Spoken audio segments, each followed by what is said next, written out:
والصلاة والسلام على رسوله الكريم أعوذ بالله من الشيطان الرجيم بسم الله الرحمن الرحيم لقد كان لكم في رسول الله أسوة حسنة محترم حضرات یہ سیرت رسول اکرم صلی اللہ علیہ وسلم پر سلسلے وار پروگرام چل رہا ہے اور آج اس کا 45واں ہے۔ ہم اللہ تعالیٰ سے دعا کرتے ہیں کہ کبھی بات کہنے کی ہے کبھی بات کرنا چاہیے اس کو پچھلے 3-4 پروگرام سے اس بات پر کوشش کی جا رہی ہے کہ اللہ کے رسول صلی اللہ علیہ وسلم نے اپنی امت کی تربیت اخلاقی لحاظ سے جو کی ہے وہ کیا ہے۔ تو سب سے پہلے میں نے اخلاق میں ان چیزوں کو آپ کے سامنے رکھنے کی کوشش کی اور آج اس کا آخری سلسلہ ہے تک ان شاء اللہ دوسرا پہلو آئے گا کہ کیا اخلاق میں برائیاں ہوتی تو وہ بھی طور پر ویسے تو بہت سب کی تھوڑی بات ہے کیونکہ اس میں سے اہم بات پر ہم لوگ کو آپ کے سامنے رکھی ہے۔ آج جو ہے اس کی آخری کڑی ہے اور کل انشاءاللہ کل سے رسول اکرم صلی اللہ علیہ وسلم نے وہ اخلاق جو دنیا کے سامنے پیش کی اور اپنی امت کے لیے بلا بنے وہ کیا ہے وہاں سے شروع ہوئی۔ آج جو ہے وہ ہم جو بات آپ کے سب سے کرنا چاہ رہے ہیں ویسے اس کی میری 5 باتیں ہیں۔ اگر ہم پانچوں کر لیں گے 35-40 منٹ میں ہم پانچوں کو شروع کریں گے۔ تو سب سے پہلے ہم بہت پر بات کریں گے۔ وہ جانتے ہیں کنجوسی۔ اللہ کے رسول صلی اللہ علیہ وسلم نے فرمایا کہ البخیل بعید من اللہ، بعید من الجنہ، بعید من النار، وقریب من النار۔ رواہ الترمذی۔ اللہ کے رسول صلی اللہ علیہ وسلم فرماتے ہیں کہ بخیل جو ہے وہ اللہ سے بڑا دور ہوتا ہے، لوگوں سے بھی دور ہوتا ہے، لوگ اس کو پسند نہیں کرتے، جنت سے بھی دور ہوتا ہے، اور آپ نے فرمایا کہ قریب من النار، جہنم سے بہت قریب ہوگا۔ اب اس پر گفتگو کریں گے۔ سب سے پہلے تو یہ ہے کہ بخیل بخل کی زندگی ہوتا ہے۔ بخیل کسے کہتے ہیں؟ جس طریقے سے فضول خرچی اسراف کے بارے میں نے آپ کو بتایا کہ یہ نہیں بتایا جا سکتا کہ اتنا پیسہ خرچ کرو تو اسراف ہے، اس پر میں نے آپ سے کسی طرح بخل کا معاملہ ہے۔ ہم آپ کو ایک تصویر بتا رہے ہیں اس کے تحت آپ یہ اندازہ کر سکتے ہیں کہ حقیقت میں وہ کیا ہے۔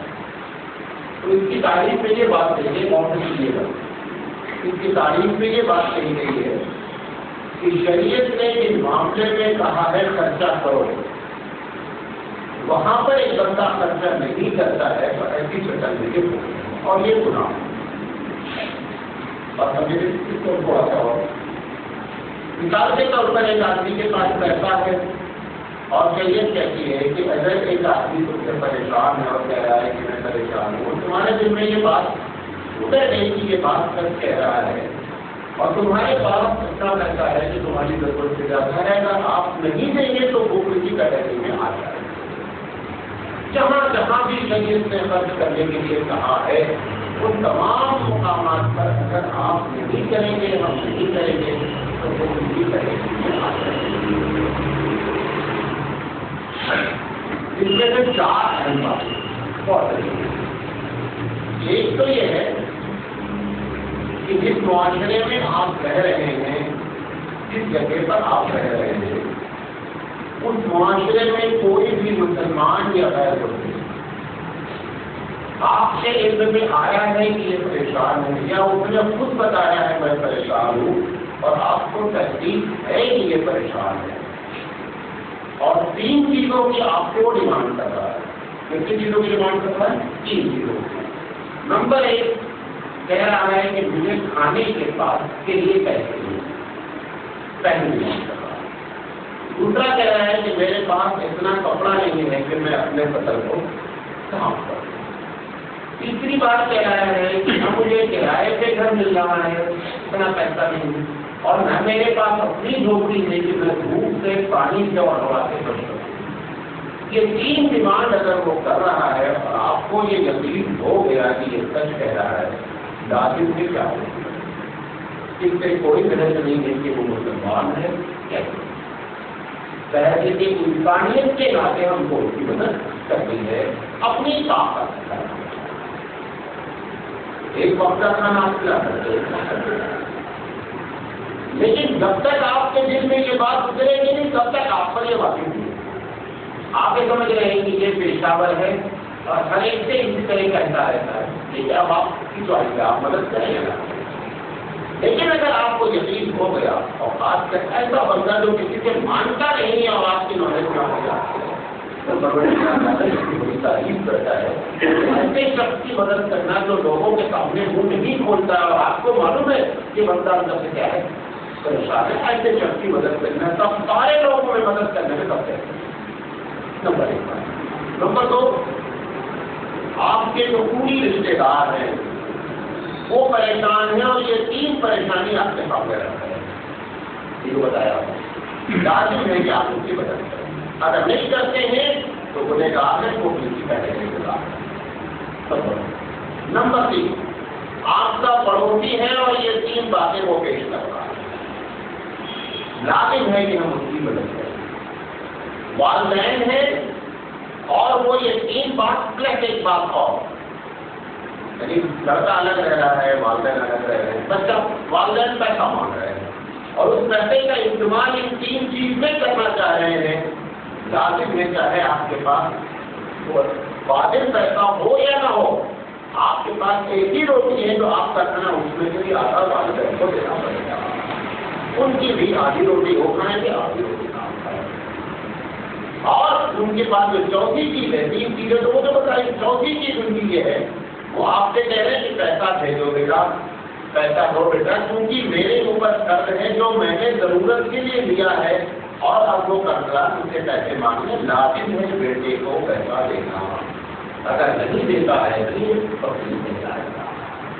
ٹھیک ہے چوتھی چیز اگر اس کے اوپر زکات فرض ہے اور زکات نہیں دیتا ہے تو بھی وکیل چلائے گا 5ویں چیز اگر کسی جماعت سے منسلک ہے کسی کو وہ اپنا امیر مانتا ہے جماعت کو اور وہ جماعت والے ان سے اپیل کر رہے ہیں کہ بڑا مسئلہ ہے اور ان کے پاس پیسہ زیادہ ہے جبکہ اس کو وہ امیر تسلیم کر چکا ہے کہ میرا امیر ہے چاہے وہ اسلامی حکومت ہو اور چاہے اسلامی حکومت نہیں ہو اگر آپ کسی جماعت سے منسلک ہو گئے ہیں اور امیر جماعت آپ سے اپیل کر رہا ہے پیسے کی تو لازم ہے کہ آپ اس کی مدد کریں ٹھیک ہے اپیل وہ 2 طریقے سے کر سکتا ہے ویسے اس کو کرنا چاہیے مطلق اپیل وہ یہ نہ کہے کہ ہر آدمی 5-5 ہزار روپے دو یہ امیر کو خود ایسا ہونا چاہیے کہ ایسی اپیل نہیں ہے اپیل وہ کرے 2 طریقے سے کہ اپنی آمدنی کا 1% تم دو لہٰذا اس میں جو ہے آمدنی دیتی ہو اس کا 1% کی یا یہ وہ کہے کہ جو تمہاری طاقت ہے وہ اللہ رسول صلی اللہ علیہ وسلم نے یہ وقت فرمایا کہ جس کی تو طاقت ہو تو جس میں ابو بکر نے پوری دولت بتاتی اگر تم اپنے آدھی دولت کہ وہی کی جس کو امیر مان لیا گیا ایسا جہاں ہو یہ 5 جگہ ہوتی ہیں جو شرعی لحاظ سے پیسہ آپ کو خرچ کرنا ہی کرنا ہے اگر نہیں کریں گے تو ضروری بھی کریں گے پہلی بات سمجھا لے گیا دوسری چیز ایک آدمی کے علاقے میں ایک چیز چل رہی ہے جو شرعی لحاظ سے ناجائز نہیں ہے مثال کے طور پر کسی علاقے میں یہ ہے کہ جب ہم کسی کے گھر جاتے ہیں تو کوئی چیز لے کے جاتے ہیں یہ ایک عام رواج ہے گھر کی یہ سنت بھی ہے لیکن عموماً یہ بات ہے کہ ہم کسی کے گھر جائیں تو کچھ لے کر کے جاتے ہیں ایک آدمی کے پاس پیسہ ہے وہ لے کر کے نہیں جا رہا ہے یہ دیکھو اس میں اور اس میں فرق کیا ہے یہ ملک جس مغل پر گناہ نہیں ہوگا خلاف اولا ہے پہلے والے پر گناہ کبیرہ ہوگا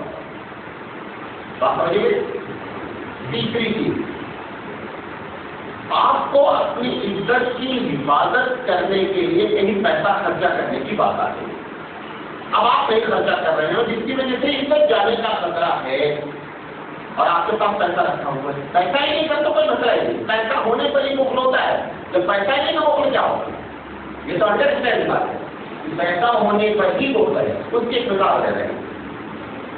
ٹرین میں آپ سفر کر رہے ہیں، کہیں کہیں ٹرین کے بگڑے چڑھ گئے، اب وہ آ کر کے آپ سے پیسے مانگتے ہیں. اگر آپ پیسے نہیں دیں تو وہ آپ کی بے عزتی تک کرنے کے لیے تیار ہو جاتے ہیں. ایسی جگہ پر آپ اگر پیسہ نہیں دیں گے تو بھوک رہے ہیں.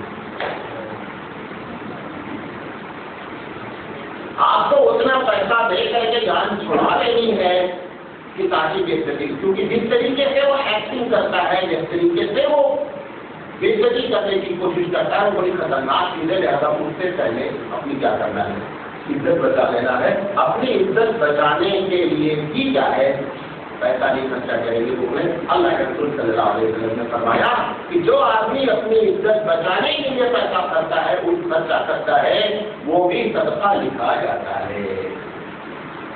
بات جا کے یہ ہجرے کی مثال میں نے جان بوجھ کر دی کہ بہت زمانے سے چلی آ رہی ہے.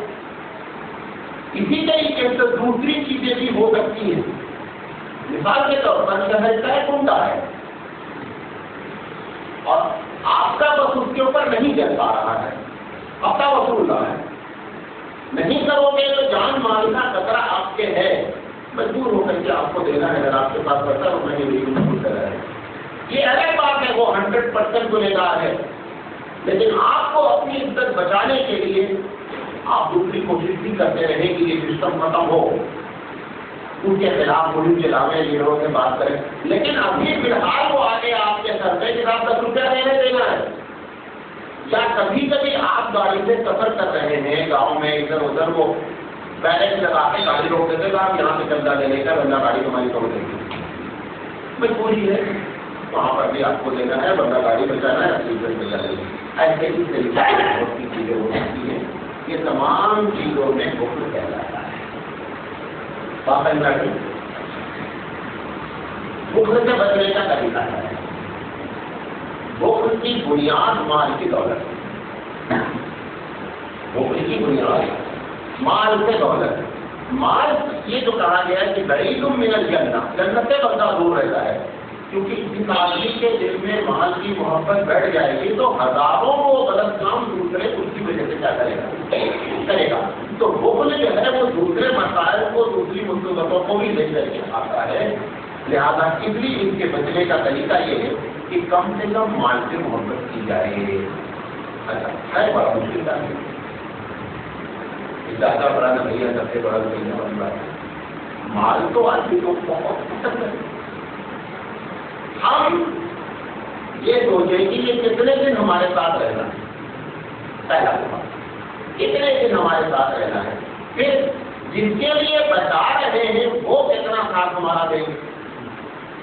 بھائی ہم نے بیوی بچوں کے لیے بڑا عزت سے قبول کر کے اپنی جان پر کپڑا غلط پہن کر کے گندے ملے سگرے پیسے بچا بچا کر کے رکھا. قیامت میں اگر اس کی وجہ سے عذاب ملے گا تو بیٹا ہے بیوی بہن کوئی نہیں بولے گی میرے بابا کو چھوڑ دو، میری وجہ سے انہوں کو قبول کیا جاتا، مجھے پکڑ لو. ایک آدمی بھی قیامت میں یہ کہنے کے لیے گا ہم نے جن کے لیے قبول کیا ہے وہ آپ کا ہمارا ساتھ دینے کے لیے تیار ہے. لہٰذا ایسا دھندا جو دنیا میں بھی لوگوں کو ذلیل کرے اور آخرت میں بھی ذلیل کرے، ہر وقت اگر اس کا خیال رکھا جائے تو مسئلے کا حل ہو جائے گا. ٹھیک ہے. ایک بات. دوسری چیز یہ بڑی خطرناک دوسری بیماری بد نظری، یہ جو دیکھنے کا چکر ہے. 90% یہ شکایت بند ہو گئی، 10% یہ شکایت ہو گئی. آپ یہ سوال کر سکتے ہیں لاجکلی کہ ہم جیسے عورتوں کو دیکھنا پسند کرتے ہیں ایسے عورتیں بھی مردوں کو دیکھنا پسند کرتی ہیں. دونوں کے ساتھ اسی بنیاد پر خود کو پردہ کرنے کا حکم دیا گیا، اس کو پردہ کرنے کا حکم دیا گیا. لیکن وہ بات کریں سمجھنے کی کوشش کریں، ہے دونوں میں اٹریکشن. عورت کے لیے مرد میں اٹریکشن ہے، مرد کے لیے عورتوں میں اٹریکشن. دونوں میں فرق کیا ہے؟ مرد جب اٹریکٹ ہوتا ہے تو پورا اس کا بایوڈاٹا نکلتا ہے. ایک لڑکا کسی لڑکی سے تعلق ہو گیا پڑھے،